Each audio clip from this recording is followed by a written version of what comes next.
Hey guys, this is Dawn, also known as Mama Love with Metal Wani, and I'm here with Paolo and Corey with Trivium. Thanks so much for taking the time to talk to us today. Really appreciate it. So you're touring extensively right now off of your latest album, out right now with SEVENDUST. So how's the tour going so far? It's been awesome. You know, we've been wanting to do some shows with SEVENDUST for a while. We've done festivals and the New Year's show in Orlando with them, but we've never done like any touring. So you know, we kind of brought up the idea. Managers talked, and we were able to kind of make these fill-in dates happen between festivals. So all the shows have been really good. Most of them have been sold out. So crowd's been cool.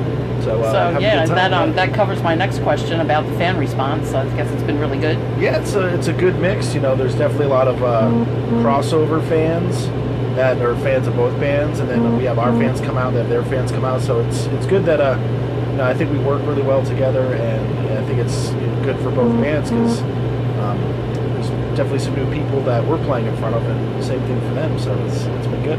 Yeah, well, you mentioned that you've got some festivals on your tour schedule, and I know you've played festivals in the past. I'm wondering, from your perspective, what's the best thing about playing a festival date? I just think you're going to get to a lot of new people instantly.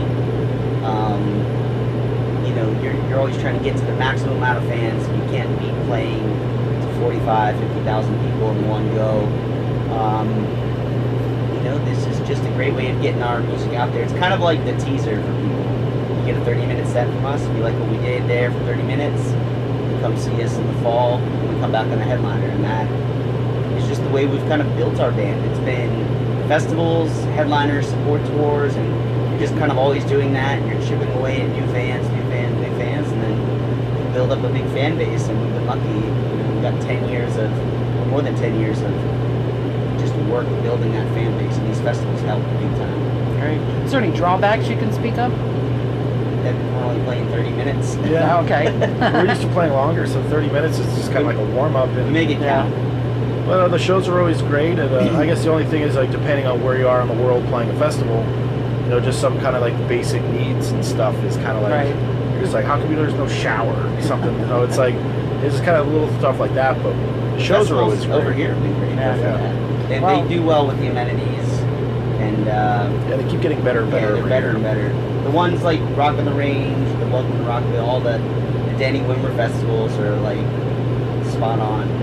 They're like, they took the idea of what the European festivals have been doing for like 25 years and have applied it to America and the American market and what we all want at our festivals. So it's great. It's great to see them grow because they're getting bigger. It's like the first time we played all these festivals, it was way smaller, and now it's exploding. Rock and metal is it's a big force. And now someone's given them a place to go in the spring and fall.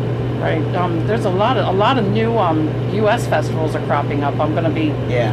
We'll be seeing you again in 2 weeks at Rock and Derby. Yeah. So that ought to be fun. Killer. So I wanted to touch on the subject of subgenres for a second. I'd like to discuss that, and mainly because opinions about subgenres are so varied and so passionate. With you guys having 7 albums out now, and all of them have different themes, different styles, different sounds. Is there any one particular subgenre that you would label yourself as? We're like I just say we're a metal band. We're like if you took a bunch of subgenres and put it in a blender, like that's what you'd get with us. Because like we draw from so many different things, and even sometimes the smallest thing from like a subgenre that may be more extreme, we'll throw stuff in just because we have the knowledge of what that is and how we can apply it to our sound. And at the end of the day, it's there's certain bands that fit subgenres really well and stick to the dogma of what it means to fit into that subgenre. We kind of do it our own way. We kind of mix things up, and that's the sort of band we are. Do you think that some bands may get pigeonholed into a certain sound if they're labeled in a specific subgenre? It could be tricky because if you really stick to it and then you get down the line and you want to make some changes or break out of it a little bit, then it's a little trickier. I mean, Right, because fans are so fickle. Yeah, and, I mean, each album we've done, we try to just let that album be its moment in time for us. You can't really, if you don't try to force change, you just let it occur naturally, you just let the band grow as you grow as a person and as a musician, then, you know, you'll get fans that'll stick along for the whole ride, some that'll get on here, some that'll get off there, and that's just kind of the way we roll with it. You know, we don't want to just be like this specific niche thing. We want to grow this band big, and I think taking all these different subgenres that we've loved in the past, love now, and just mixing them together, that's how you create, or try to create something newer. Ooh, I saw some recent statements in the press about your creative process and how you like to develop a vision for an album and then, you know, follow it through to the end. And I was wondering, what exactly was your vision for your latest release, Silence in the Snow? Well, I mean, it really starts with the song Silence in the Snow, because we had been writing a little bit before we decided we were going to use that song at the end. And once we rediscovered it, even though we knew it was there for a while, once we decided it was time to bring it out, polish it up, finish it, the original demo, we decided that we were going to take an approach that was similar to that song, but instead of having 10 songs that sound just like Silence in the Snow, kind of build off of it, fit the pieces that we needed to go with Silence in the Snow. And so we all kept writing, and as we heard each other's stuff, we'd be like, hey, that's cool, we need a song like that, and then we would kind of develop it. And so having Silence in the Snow as sort of the centerpiece of the record, it just helped us put the entire thing together. And when you play it from start to finish, you know, each song is its own thing, but it flows very well. It has a very, you know, distinct sound. It sounds like what Silence in the Snow is. Vocally, you know, Matt really streamlined his vocals for the record, so that really helped to make it very cohesive. And so that was kind of the main vision. And as we kept going, we would discuss what we wanted it to be, what we wanted the album to represent for Trivium this far into our career, and what we wanted it to be within the metal scene now currently. And so it was that was kind of the vision for it. It was just, you know, finding what it was going to be in our catalog and in the metal scene. And I think by focusing on the melody aspect of our sound a bit more, on the songwriting, and not worrying as much about trying to be extreme for the sake of it, we were trying to send a record out there that was going to be maybe a little different than what people's records were being released at that time. And it seems to be really latching on to a lot of new people. And on these festivals, it's been undeniable. You know, we play some of the new songs, and that's their starting point with us. Like, we know this song, and we like this song, and this is the band that does it. And then we give them a couple other old songs that we've done, and it's cool to see someone go from a casual listener to a fan by the end of the set. And we wanted this record to be that, to be the record that does that for people. Cool. The songs appear to be, you know, aggressively arranged, and they have a real progressive quality to it. Is that part of the vision? We were just you know, kind of one of the points was like, just make everything as catchy as humanly possible, and just have lots of stuff that just is like, just I guess entertaining, that like kind of piques your ear. So with the vocals and stuff, you know, they worked, you know, really hard on just making the vocals as anthemic and catchy as possible, that any song on the record, when you hear the chorus or whatever, you hear the song once, you can sing along to it the second time you hear it. And that was the kind of approach I took to like some of the guitar stuff, with the guitar melodies and just filling in gaps, so there's always some, like, when there's no vocals, there's some kind of interesting guitar thing going on.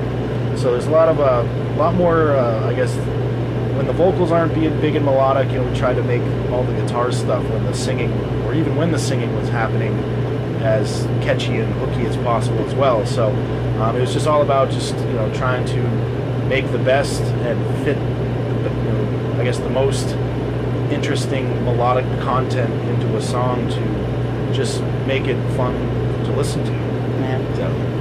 The record starts out with this really beautiful orchestral piece, and it's really striking. And I was wondering who was responsible for that composition. IHSAHN. IHSAHN, who was in a band called Emperor. He's been a friend of us for a bit. He's been a friend of Matt's for a while. That's how we kind of got that connection. And we got to the end of the record. He'd already recorded everything. and we decided we needed an intro. We didn't feel right just starting with silence. So I guess instead of just kind of making some sort of orchestral piece ourselves, we decided we were going to go to an outside source to kind of help us create something new based off the chord progressions and the melodies of Silence in the Snow. So we went to IHSAHN because he's such a dynamic musician. He's the kind of guy that went from, you know, the most extreme black metal into the most avant-garde type of metal, and we felt like if we could give him the task of taking this piece of music we already had done and shaping it into something else to lead us into this song, then it could be very interesting and very cinematic. And you know, once we kind of heard the initial demos, we knew we were on the right track, and Matt and him just kind of worked on the fine points of the songs, and it was great. I mean, it's, like I said, it's cinematic. It gives Silence such a great lead-in, and you know, to me, it already sounds classic. You know, just the way when I first heard it, I knew it would set up the song so perfectly. He's a talented dude, so check out IHSAHN if you've never heard of him. Is he someone you've worked with before? No, not like professionally, musically. We just knew him. Trivium, as a band, has a history of really complex writing in terms of lyrics. Is that a team effort? Does that fall on anyone in particular, or? Most of the time it was, you know, Matt did all the lyric writing, and then Shogun, I helped out with a couple songs, and then this new record, it was pretty much Paolo and Matt worked, you know, hand in hand, like really kind of dissecting the lyrics, kind of, is this good enough, or even down to what the subject of the song was. It's like we didn't want to like Tread water. Yeah, it's like write another song about the same thing we've done in the past, or we've already covered. It's like, let's find a new way, even if it's somewhere close to like a similar topic, but like, you know, find a way to make it interesting and different. And you know, because we're all about not trying to repeat ourselves and stagnate. It's like we're always looking for something fresh and exciting to write about, or a different kind of song that we haven't done. So it's all about just trying to make sure, is this good enough? Can we do better? You know, find something interesting to write about. So you know, it was definitely a lot of diving in depth with, you know, once we knew what the kind of figured out the melody, it was just kind of like word by word, how do we, you know, break this song down and make it work, really flow really well. Well, we touched earlier about a vision for your albums. Was there an overarching lyrical theme that you stuck to for this release? No, there wasn't like one specific theme. It was just, like Corey said, we just didn't try to tread water with lyrical subject. It's really, I think, easy to get into the trap of like making every song about some sort of internal struggle, because you can really make it so general that it could fit any song. So we kind of bounce back and forth between, you know, is the subject about the writer, the narrator, is the subject about someone else? Is it more of like a generalized story about the world itself? Is it about our band? And that's kind of where we went with things. And once you get one song down where it's like you're writing about yourself, I mean, maybe there's a time when you can make a record as a whole more personal or about other things. But with this record, we just tried not to make every song sound like it was saying the same thing over and over again. And that was something we were very mindful of, maybe even more so than we've ever been in the past. And because the vocals were going to be at the forefront of this record, the lyrics were going to matter more so than they ever had. And it made us think a lot more about that, because we spent about 5 to 6 weeks of doing pre-production with the music, and you know, we couldn't let the vocals and lyrics slack, and so we had to really put in a lot of extra work during the recording. And it's actually something that's inspired us on the next record already to include lyric writing and lyric and vocal work a lot sooner in the pre-production process. And that's the beauty of making records. You learn something new every time of like, oh, definitely next time we're going to try this. So this was a great learning experience for us, and we had a great time, you know, kind of figuring out all these new ways to be storytellers, or be, you know, let the music and melody carry a vocal and a hook to a new level. So you've had the recent addition of Paul Wandtke on drums, and I felt like his drumming really stood out on the track "Breathing the Flames." He wasn't on the record, actually. He wasn't on the record. No. Matt Heafy, We had who was a drum tech for us, who stepped in, filled in for about a year for us. You know, he did the record, and Paul, we just got this past December, I think. Okay. It's his first show, yeah. Oh wow. Okay. But he's acclimating well. Yeah, I Yeah, assume. he's a monster on the kit, and been having good times. I mean, I think we're tighter and better than we've ever been live. Just having such a solid dude behind us, you know, playing the songs exactly the way they're meant to be, and playing to a click for the first time. It's like it's taken us to another level in the live show, and it feels fun to play these riffs at the speed they're supposed to be. It's Right. crazy. I also really love the track "Beneath the Sun," and I noticed that on that track and a couple more on the album, you have some overlapping vocals that are embedded into the song. Is that hard to pull off live? Well, we haven't played that one Yeah. live. Oh, but, okay. But we've had stuff in the past that, you know, we have call and responses or stuff that overlaps.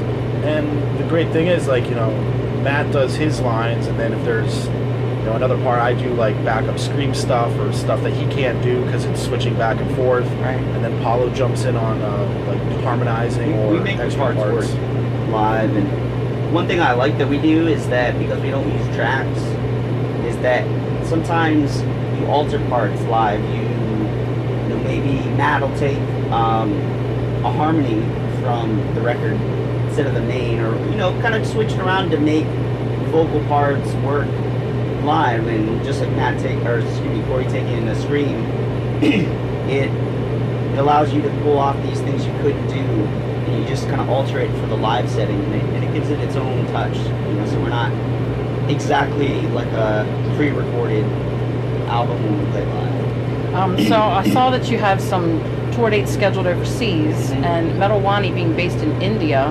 Yeah. Have you ever been there? Have you ever played there? Yeah. I've never been there, no. Do you have any message for your fans there? We will get there as soon as a promoter and our agent lines up the time to make it happen. Cool. And just as a conclusion, I have a slight fluff question I want to ask Yeah. you. If you could have any superpower, what would it be? Teleportation. Oh, that's a good one.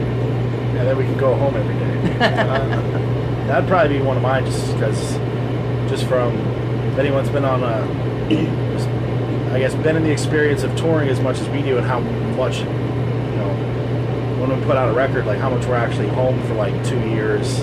Right. It'd be kind of nice to be able to, and plus all the flying, it gets kind of shitty when you're on a plane for 15 hours or 20 Right. hours trying to get home. So that would definitely be a perk of touring, for sure. Yeah. Okay. Well, cool. Thank you so much for talking to us today. Thank you very much. And before we go, if we could get a station ID, both Yes. of you, from you know, your names, and you're listening to Metal Wani. Yeah. Hey, this is Corey. This is Paolo, and we're from Trivium. Listen to Metal Wani.